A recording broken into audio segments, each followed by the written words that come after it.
Are friends of yours, after they divorce a narc, have you seen them just go a little crazy and not be themselves? Maybe you're in that category. I've divorced the narc. I think it was the right thing to do, but you're just kind of bouncing off the walls and you're not yourself.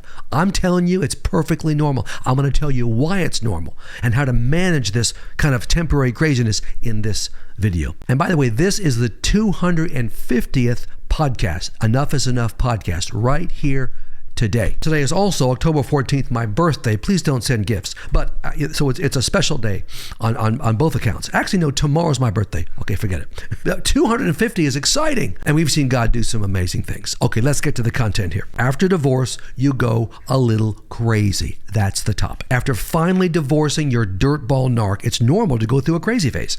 Not crazy, but you're not yourself. You say and do things you wouldn't ordinarily say and do. Many of you are thinking right now, yeah, that's me. I think that's happening right now.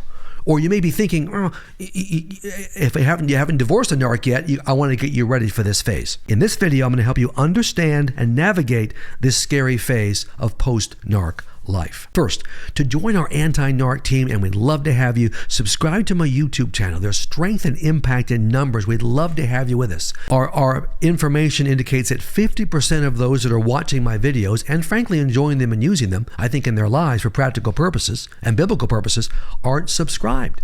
What is the matter with you people? All you have to do is click subscribe. Are your fingers crippled? I'm just telling you, we'd love to have you because we can have more impact with you on our team. Okay, you survived marriage to an abusive narc. It was a nightmare. You survived divorcing the narc. Another nightmare. You are free now, but not sure how to handle your freedom. There's a ton of unresolved trauma in you, unresolved anger and resentment in you, and pent-up pain inside you. You have been through so much abuse, so much control, so much manipulation, so much trauma. So you are ready to bust loose, but you haven't healed yet, so you tend to be somewhat out of control. You tend to bounce off the walls for a while as you recover, adjust, and find yourself. Let me talk through what you are going through and offer solutions. And I'll have some resources that will make all the difference in your life in this phase of post-narc craziness at the end of this video. So hang in there. You never know what Dr. Clarke is going to say or do, and you want to be able to witness it. Okay, 1, you are angry. Post-divorce the narc, angry. After shoving down your anger for years, it is hitting the fan. You are furious, in a rage at your narc ex for all he did to damage you and your kids. But your anger sprays out on other people too. Since you haven't focused it and healed from it yet, it's going to hit other people too. You don't want it to, it's going to. Your kids, your family, your coworkers, your friends, you're edgy, you're angry. The person in the grocery store line, the driver who cuts you off on the road. Your anger makes you edgy, very touchy, intolerant, impatient, irritable, snappy, and at times mean. This is really not who you are, but temporarily, it's who you are. If anyone disrespects you, criticizes you, offends you, you tend to blow up. You raise your voice, you make a scene. This isn't who you really are. It's only a temporary phase. And frankly, anger is better than depression. It will pass. For now, it is protective. We're going to get you through the anger so you can manage the depression that also comes with divorce. 2, you are moody. You haven't really been known as a moody person, but you're moody now. And people will say to you, friends, family, you are so moody now. To which you can respond, give me a break. I just divorced a narc. You tend to go up and down in your moods. You can be happy and laughing 1 minute, then angry and resentful, then sad and depressed, then happy and laughing again. Circumstances dictate your mood, much more than usual.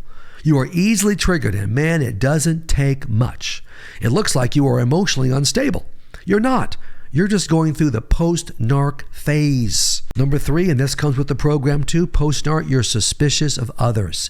You really weren't that way before, you're that way now. The narc shattered your trust in others. Wiped it out. You close down your heart, you pull back from family and friends. Now, intellectually, you know you can trust certain people. You know that. But emotionally, you can't take the chance yet. So you're going to be pulling back from a lot of people.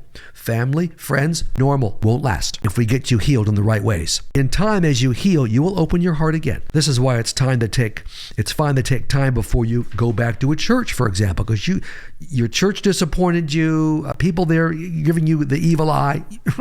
It's okay to take some time, months in fact, to reconnect to God and go back to church. Number 4, and you'll appreciate this because it's probably where you are, and if you're not here yet, you're going to be here. You hate men, all men. You don't want to be around them. Men are triggers no matter who they are. For many of you, it wasn't just the narc who abused you. That was bad enough. It was your pastor.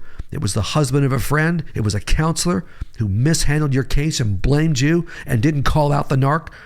It was the narc ex's stupid father. It may have been your father or stepfather or uncle or brother. This hate for men is actually good because it protects you as you heal and build a new life. And I'm telling you, it won't last. But for a period of time, it's absolutely healthy. Now, number 5 is the opposite of that. For some of you, you're going to love men. For many of you, you go the opposite way and run into the arms of a new man, maybe more than one. This is not uncommon. You are so starved for attention, for love, for a man to be interested in you and what you say, so desperate to get some needs met that you move too fast with the new guy, emotionally and in some cases physically. It feels so good, so right, that you run the risk of getting another narc, which is the last thing you want, or at least the wrong guy. Normal, but dangerous. It's best to not date at all until you have healed. And if you've made mistakes in this area, these are not the unpardonable sins. Confess them before God. He wipes them out completely, and you can do your healing and get a reset. When you're healthy, when you're healed, you're going to be able to choose healthy. Choose a healthy man. 6, you have issues with God. Very, very common. Scary, and you're not used to it, but perfectly normal. It's actually healthy to struggle with God after divorcing a narc. It's normal to be angry at God. It's normal to lose trust in God. It's normal to question God. Feels weird, but it's perfectly normal. Many godly persons in the Bible wrestle with God during hard, traumatic times. Jacob, Moses, David, Job, Paul. When you hear a testimony in church or online, you don't often hear this kind of raw truth. It's like a cleaned up, sanitized version. And people just, I never lost faith in God. Well, you know what? God love you if you didn't, but many people do. I've gone through periods in my life where I lost faith and trust in God. That's normal. You work through it. Part of your healing, a huge part of your healing, is working through your issues with God and deepening your relationship with Him. This will take time and work. All that's normal. The narc ex and other idiots will notice differences in you, these differences I'm mentioning, mistakes you make, sins you commit after the divorce, and try to guilt you and shame you and blame you for the divorce. They're going to pounce on you. Ignore them all. They are tools of Satan and they want to abuse you. The solution for your post-narc temporary craziness is to do your healing work. That's the solution. You won't be yourself, who God wants you to be, who He made you to be, until you heal. So give yourself grace, accept God's grace, and do your work in these 3 books of mine. I've got the resources to help you heal, get through this temporary crazy period, and build a great new life. First, Codependent Hell, to break your trauma bond and to be empowered for your healing process. Vitally important, I'd start with that. Post-divorce. I didn't want a divorce, now what? I want you to go to that. This will heal you from all the traumas in your life up to now. Won't take forever. 3, 4, 5 months of hard work, you're going to be good. If you've had severe trauma, will take longer than that, but you're going to get through. And then finally, I'm Not Okay and Neither Are You, a book I wrote on emotional healing some years ago. It is still a classic. Phil Dugas calls this an evergreen book, right? Evergreen? It never goes out of style. Thank you, Phil Dugas. No other child of mine or son-in-law has ever mentioned an evergreen book. Anyway, just say, okay, you read this book, you're going to heal from family of origin issues, lies that are in your mind. You are really going to be good to go. These books are all on my website, davideclarke, PhD.com. That's Clarke with an E.